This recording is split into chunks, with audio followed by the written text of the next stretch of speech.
Hey guys, Furum here, and today I'm going to show me winning the Peugeot RCZ-R and testing it in multiplayer. So my tuning 0505 and in Pro Kits 0305, because it is a nitro-reliant car. This gives me a rank of 1098, so below 1100. So this is the final ace race of the R&D, and let's see how I do on it. So it's on a Tenerife track. It is the one where you can choose either to go left into the tunnel cave thing or to go right, which is slower. Cloud 9, I think it's called. This car accelerates quickly even if you just do perfect nitro at the beginning. With triple tapping, of course, it accelerates faster.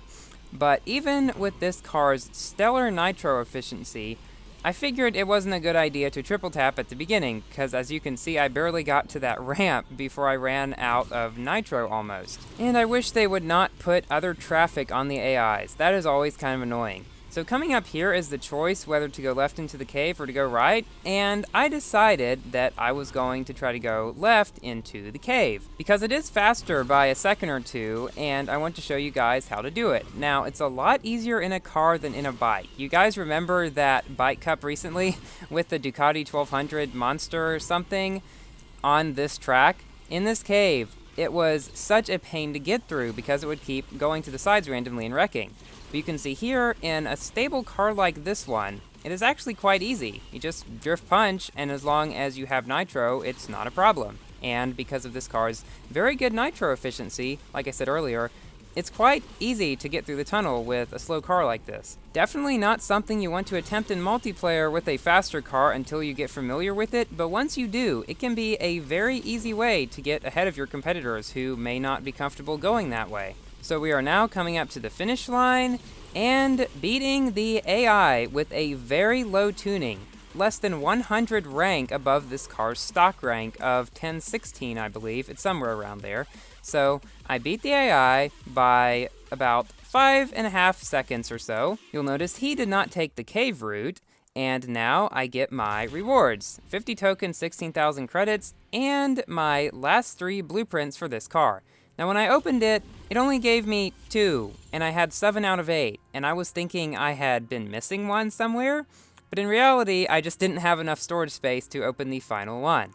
So I fused the card, and then opened the last one to get the final blueprint box. Now this was one of the easiest R&Ds I've ever played. For me, only the Alfa Romeo 4C R&D was easier than this one. So, we're assembling the car, and in 2 hours, thankfully not 16 hours like the SLR was, the assembly completed. Now this is the very first multiplayer race I played in this car. I will be showing 5 multiplayer races in this video with this car at this rank, in order as I played them with no races left out, so you can see really how this car performs. So I have a slight speed advantage over all these cars here. That Donkervoort is just slightly slower than me, and so is this M14A car up here. I am slowly gaining on him. Now, because of this car's extremely good nitro efficiency, I did not run extra tanks in any of these races.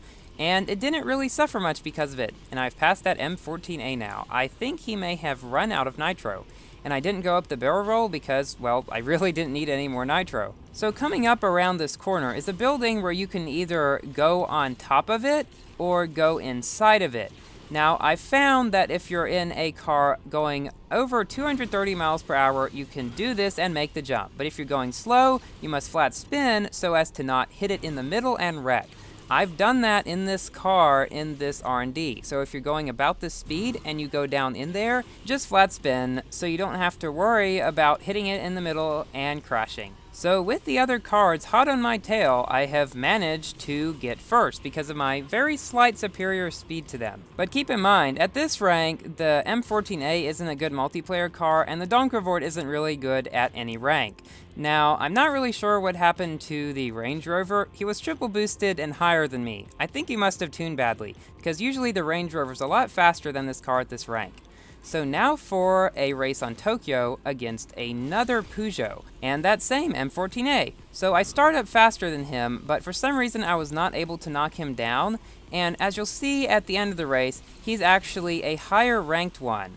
So I was not able to catch up to him because he was faster, and on a track like this, there's not really many ways you could easily catch up to someone who is faster than you. I said before this car was very stable until you get to sidewalks, in which case it skids kind of often, a little bit like the Vulcan. This car and the Vulcan are both extremely stable and go exactly where you want them, but it's best to avoid sidewalks in them because they can make the car go a little crazy. So, finished second to that guy who got quite far ahead of me, actually. He was an 11:59.1. However, if you tune up to that rank, you'll be facing M2s and Cobras that are probably 30 miles per hour faster, so that's not a good idea. Now, in this race, there were 4 Peugeots. That was it. This is an entirely Peugeot race because everyone wants to test them out after winning them in the R&D. So this is a very interesting race because almost all of us are going the same speed or close to the same speed. And this one guy in the orange car, Seth T, the one that tried bumping into me right then, tried to knock me down quite often throughout this race. I don't know if it was on purpose or not. And that white car right behind me is the white one that beat us in the last race. So let's see if we can stay ahead of him in this one and perhaps beat him. Now coming up here, I'm kind of surprised I do not get knocked down right now because that's what usually happens when a car that's going faster than you touches you in midair. I was kind of surprised throughout this race that the white Peugeot did not catch up because he is certainly faster as we saw in the previous race. But somehow, I am managing to stay just ever so slightly ahead of that white one and the orange one that kept trying to knock me down. And I went on the beach route here because this is better for a lot of slower cars. If you don't do it just right though, it's probably just best to go left. So I would not recommend doing that in multiplayer unless you get really good at it because it will most likely lose time instead of gain time.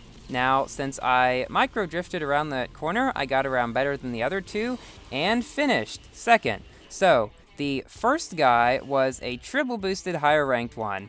He won by quite a long shot, but I beat a 1071 and that 1159 one from the previous race. The most hated car in Asphalt 8, the SLK Special Edition. Only hated by those that don't have it. Those that have it really like it. So because of my better acceleration, I was able to knock down that Range Rover. It's usually best to try to knock down at the beginning of multiplayer races those cars that start up slower than you, but have faster speed, like the Range Rover. Now, with the SLK, you can't really do much because they go a whole lot faster than us at this rank. I want to say like 60 to 80 miles per hour. Not sure about that, but it's certainly over 50, and it's certainly a huge advantage. So we're coming up again on the Seth T guy that we saw in the previous race, and I was able to knock him down because, again, I was going slightly faster. Usually, the faster cars will knock down the slower ones, unless the slower car pushes him against the wall, which you will see in the next race, I believe. And yes, I could not make this car purple. Gameloft has stopped adding cars, it seems, that can be made that color.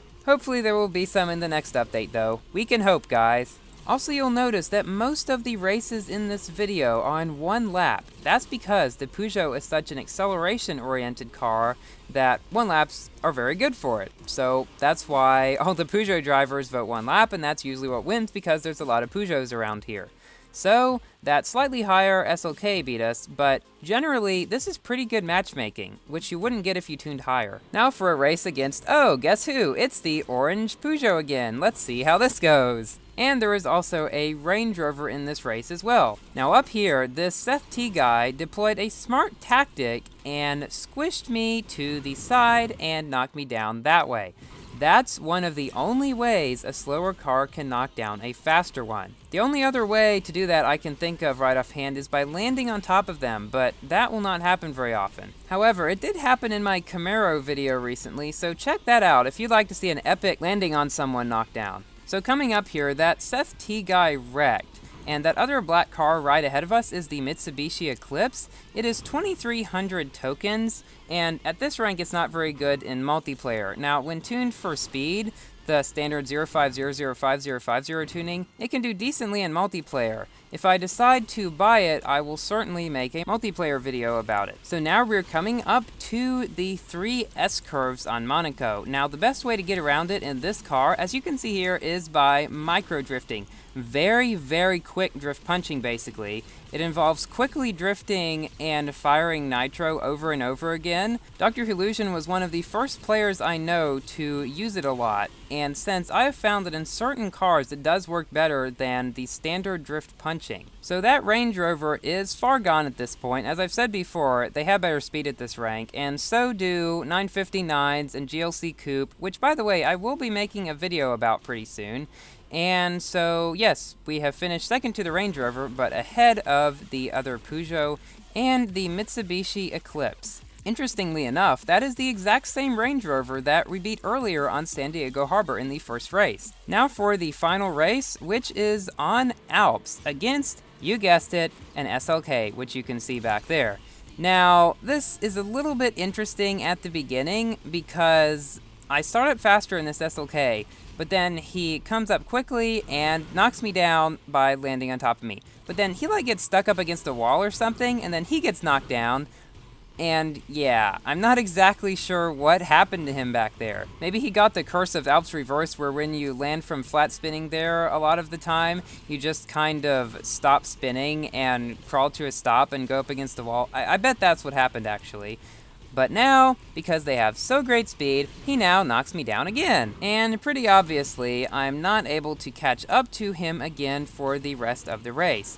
So, my general consensus on this car is that it's worth to get in the R&D for its licenses if you max pro it, but it's not really good for much else than that.